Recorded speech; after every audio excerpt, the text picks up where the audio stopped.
Right, Sam's got in. Wednesday morning's check-in morning, so we stuck to the laptop pretty much this morning. Got a big black coffee there to help get through. Later on we're going to be doing some benching and some RDLs. Supposed to be doing some sprints later, but I've got dad duties. I've got to go and get little lad some new shoes later, so I'm out on that one. So I'll have to probably pick up a little bit of a run later on. Currently just trying to make the transition over from previous training styles. I've always done like bodybuilding based training. So for me, it's a bit of a shock to the system. There's a lot of weak areas being highlighted. Like when you're bodybuilding, you're not really thinking about strength. You're not thinking about functionality. It's just basically how it looks. So you're isolating all your muscles. You're not really doing any, or I personally never did any compound lifting. So my lower back's weak as piss. My knees are feeling it from the running because I've never done it before. So it's all, it's quite exciting for me. I'm finding it very exciting actually to get into it, start learning about what needs to be done. Like with regards to like, the lower back weakness, I'm picking up new exercises I need to be doing, how regularly I need to be doing them, when I need to be doing them.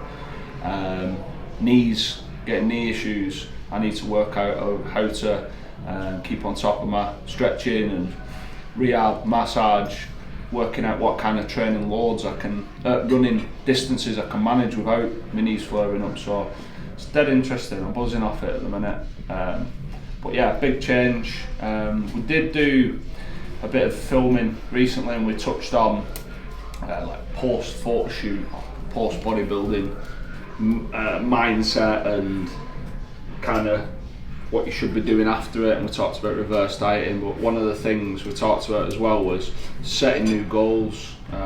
Personally for me, I found this is the easiest transition I've ever made out of a dieting phase to not be too food focused and concentrating on eating loads of crappy foods and then maybe drinking a bit too much and all the rest of it that comes with long periods of restriction.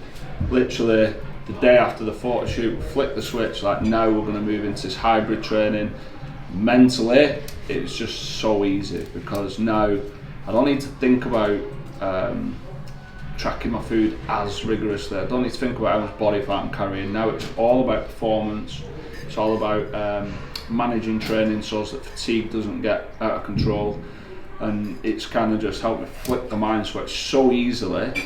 I think it'd be something I'd recommend for normal gym goers, i.e. like maybe not bodybuilders. They have to think about continuing bodybuilding, but maybe post photo shoots or post diet for a holiday. I think switching to a more performance based goal, really good for the mindset. Yeah, so gonna get stuck into the check-ins.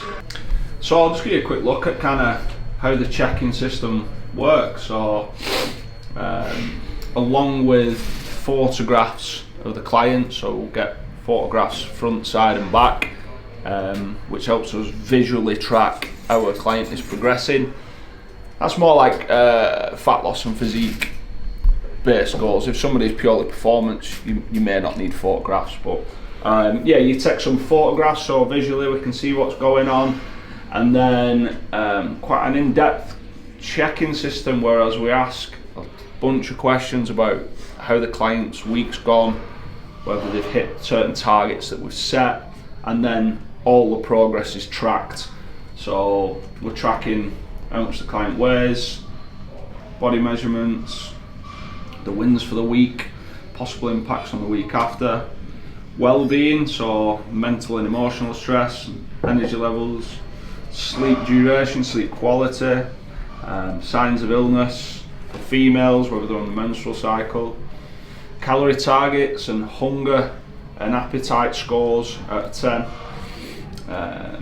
struggles that they've faced this week, readiness to train, whether they've tracked and progressed the training, amount of cardio completed, step counts, muscle soreness, and then general feedback, and we ask questions on whether we can do any more for the week going forward. So it's in depth. I don't know whether some people might have had bad experiences with online coaching in the past where they're literally just sending the body weight and some photographs, and I think it's a bit of a shoddy service. But the Strength Factory, we pride ourselves on doing it properly and going in depth and trying to help on multiple levels. Like, we're asking about mental and emotional stress and sleep quality and duration, because by asking the question, that gives us scope to be able to help a person improve them issues if they're having issues. So every question has a reason behind it. We're looking at it and we're working out whether we can help in that aspect. So yeah, it's an in-depth service. Following on from that, as a coach, you're going to assess the information, look at the points that we need to improve on, provide that client with clear direction on what they need to be doing more of and less of for the week going forward. And then if any of the current targets and plans need updating, we update them plans and they receive them on their check-in day. That's pretty much how the check-in system runs. Also, as an online client, you're in kind of constant communication with your coach. You know, if you need something in between check-ins, it's not a closed door between check-in day and check-in day. With pretty much all clients have got our mobile numbers, so yeah, we'll kind of try and look after people and guide them all the way through the process. Even though we've moved away from like the bodybuilding physique-based goals, the diet doesn't change a great deal. Obviously, still prioritising strength, which needs muscle, and even endurance sports. Endurance athletes need just as much protein as bodybuilders, if not more, to be fair. And I'm still a bodybuilder because I can still cut my chicken with a pair of scissors. Good. That habit will never die. What do you reckon to that, Baldy? Baldwin doesn't know anything about bodybuilding, as we can see. So that's pretty much it. So the nutrition hasn't changed a massive amount. I'm going to eat some more carbs just before we train, because that's predominantly what that session's going to run off, is carbs. But again, that's pretty much the same as the bodybuilding style diet would be. You eat some carbs before you train. Would you be in the junior category? I would be in extra short class. Little man group. Little man thing. Yeah, so that's it. We're just going to have some plain old chicken and rice with a bit of beetroot if Zach hasn't ate it all. Yeah, and I'm going to have a bit of saurian and some butter before we train.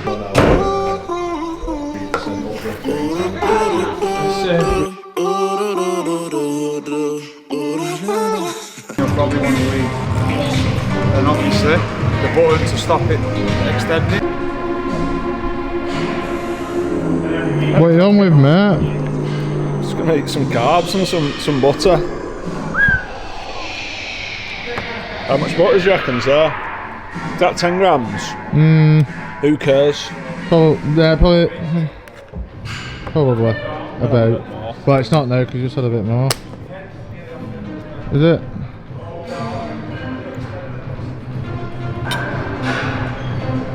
My favourite bits about hybrid training is the calorie output, because it means you can eat saurian and butter and not get fat. So if you like saurian and butter, start doing hybrids, join the gym, plug cell. We're just getting ready to jump into a bench pressing session.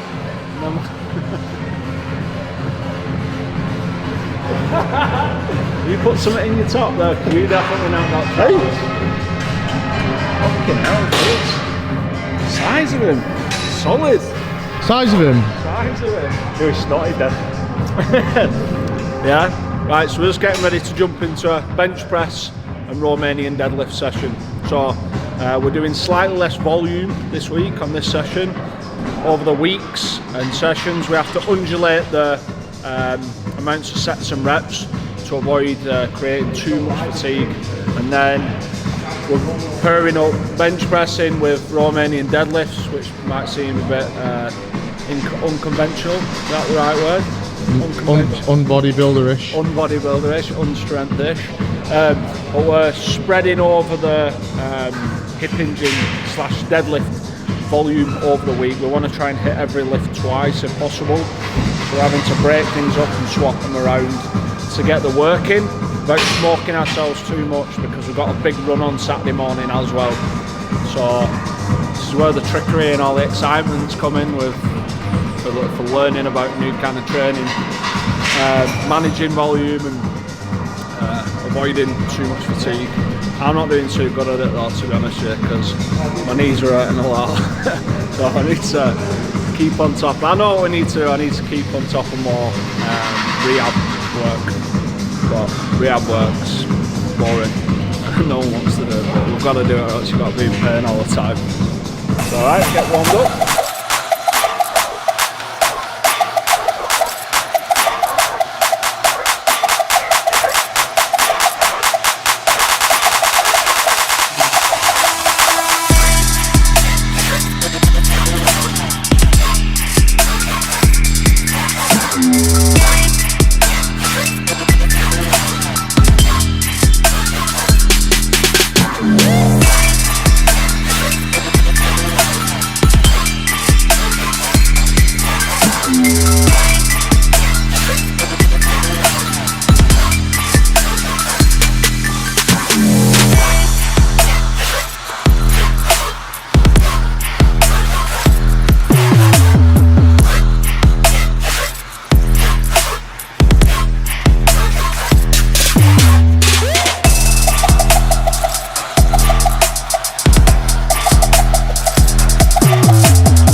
Yeah, that's a wrap for the training session and my work day actually. Pretty early for once. Take my little lad to get some new school shoes, back to school tomorrow. That's about it really. Food wise, standard post workout whey shake, and then more of the same really. Pretty boring when it comes to food. Try and keep it pretty simple because I like it, tastes good to me, and then gives me a little bit of leeway on the weekend. I like to relax on the weekend, a nice meal out with the missus on Saturday maybe, or a couple of beers, something to eat on a Sunday afternoon. So I find going a little bit more restricted during the week helps relax a little bit at the weekend. But right now, like I was saying before, and I was joking, pissing around with the saurine, but because the output's so high from the training, the amount of calories that you can get away with consuming on a day to day is just way higher. So more calories, more fun.